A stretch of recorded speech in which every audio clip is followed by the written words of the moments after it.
वासस्थल पवित्रालय यतीन्द्र करुणाकर लीला मानुष विग्रह सादरात् सेवित भक्ताभीष्ट वरदायका श्री गुरु साईनाथ भगवन् तव सुप्रभातम्।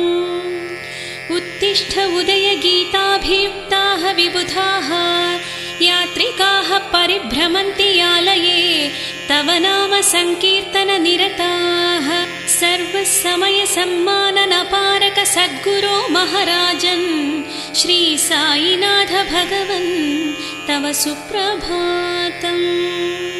उद्यान संज्ञे तव लेण्डि नाम्नि विकसन्ति कुसुमानि सौगन्धिकानि साईति गायन्ति पदङ्गिकाः निद्रां विहाय समुत्पताः सद्गुरु साईनाथ भगवन् तव सुप्रभातम्।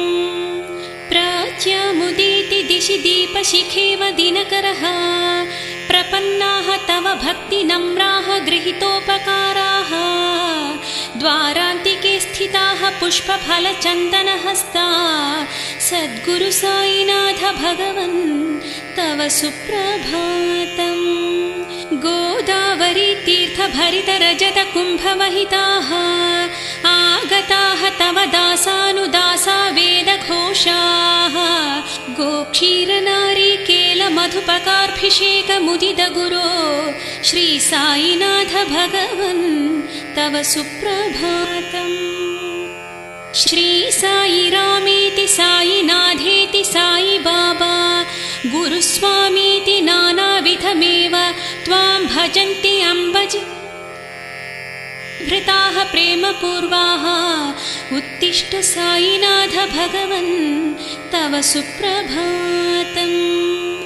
गेयं भवन्तमुपवीणायितुं प्रवृत्तान् महलसापतिदासगणुमहाराजादिप्रमुखः द्वारि स्थिताननुगृहाण शुभैः कटाक्षैः सद्गुरु साईनाथ भगवन् तव सुप्रभातम्।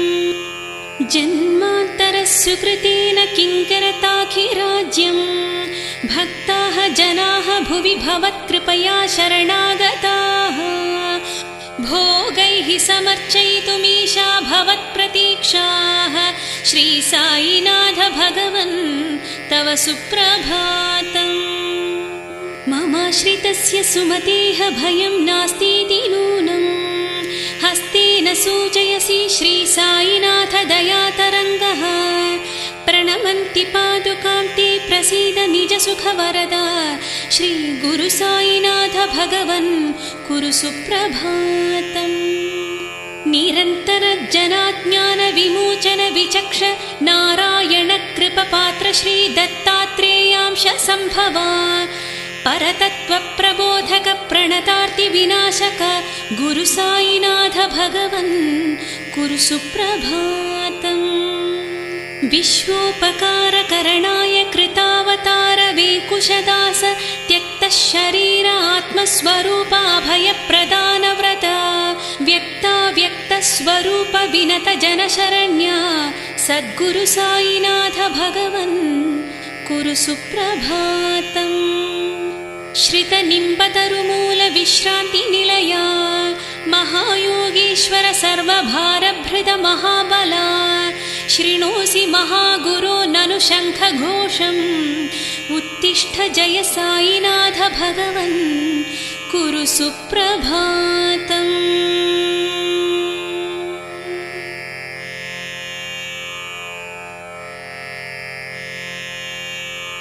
श्री साईनाथ गुरुपूर्ण करुणामृत सागरा विज्ञापनं मामकीनं श्रोतव्यं भक्तवत्सला सदाचार सुगुणशील भवत्पादाब्जजुषां सतां स्वयं मयि सदा भूयात् अनुग्रह परम्परा गुरुमार्ग प्रवर्धक दीन रक्षैक दीक्षिता नियतं कुरु दासं मां सुलभ मार्ग सहायते ज्ञान भक्त्यादि सत्सम्पत् प्रदायिन्यानुकम्पया अकिञ्चनं मां वीक्षस्व मङ्गलं कुरु मे सदा श्रीमद्वेकुशदास प्रभो त्वदीय चरणद्वयम् भवत्वत्र परत्रापि मदीयं शरणं सदा सच्चिदानन्दस्वरूप पूर्णवैराग्यशोभिता अज्ञानतिमिरापह सद्गतिं प्रयच्छ मे अल्ला बाबा इति स्तूयमानजीर्णमशूखि मध्यस्था गीताचार्य तत्त्वज्ञ पाहि मां सर्वकामदा उन्मत्तवेषनामधृत कुन्पीवीतकळेबरा लीलया कृताद्भुत साधन सिद्धिं कुरु मे सदा।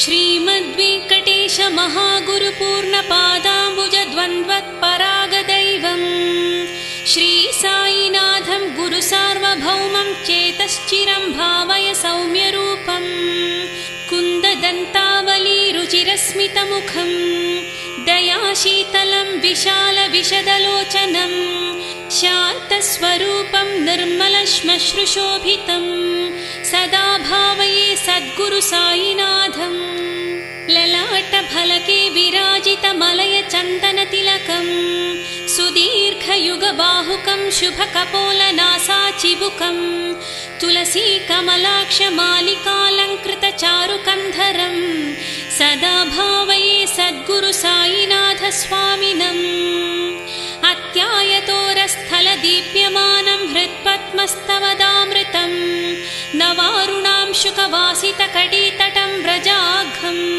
सुजातचरणाम्बुजं सद्गुल्फजानूरकं सदा ध्यायाम्यहं गुरु साईनाथं स्वभक्तान् अनुज्ञाप्य सरसैः वचोभिः कृतप्रणमान् कृपया गृहेभ्यः अध्यास्याशयनीयं गुरुप्रसादवस्त्रेष्टिकां योगाय सन्नद्ध्यं साईनाथं स्मराम्यहम् योगस्वरूपम् अनुभूय निद्रां योगे तुरीये प्रतिबुद्ध्वस्त्य भूयः स्वस्वामिभावाकलनात्मयोगे भजे भवन्तं गुरु साईनाथम् नारायण गोविन्द शान्तोर्कपालकं नरसिंहकर्पदे प्रमुखादिविमर्शिमतं रेखे माधवादि सदार्चितपदं परं रासने गोत्रवर्धनं श्री साईनाथं भजाम्यहम्।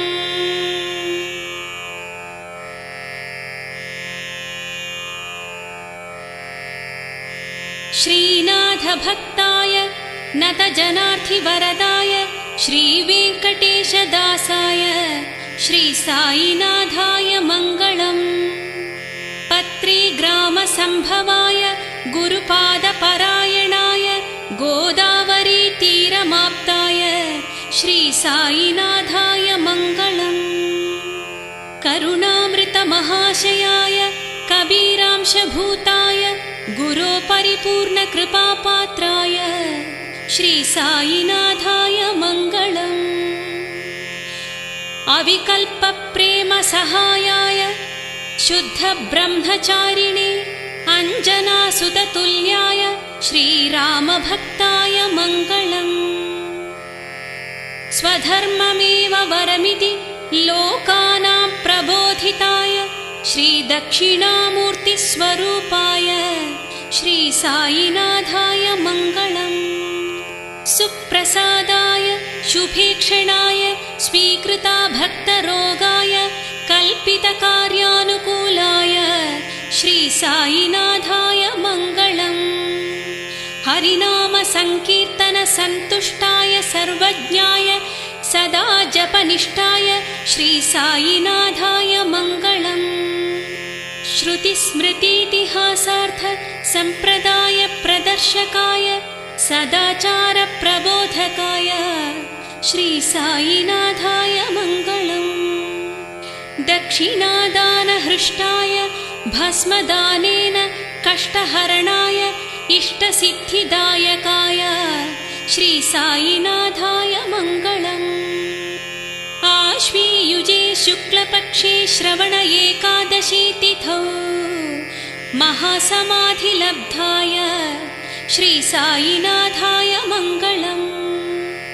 शिरडी नाम महाक्षेत्रे दिव्यानिम्बवृक्षमूले बूटिवाटयां स्थापिताय श्रीसायिनाथाय मङ्गलम्। सुमङ्गलं मङ्गलदायकाय गुरुश्रेष्ठ परब्रह्मणे समरस सन्मार्गसौलभ्याय श्रीसायिनाथाय मङ्गलम्।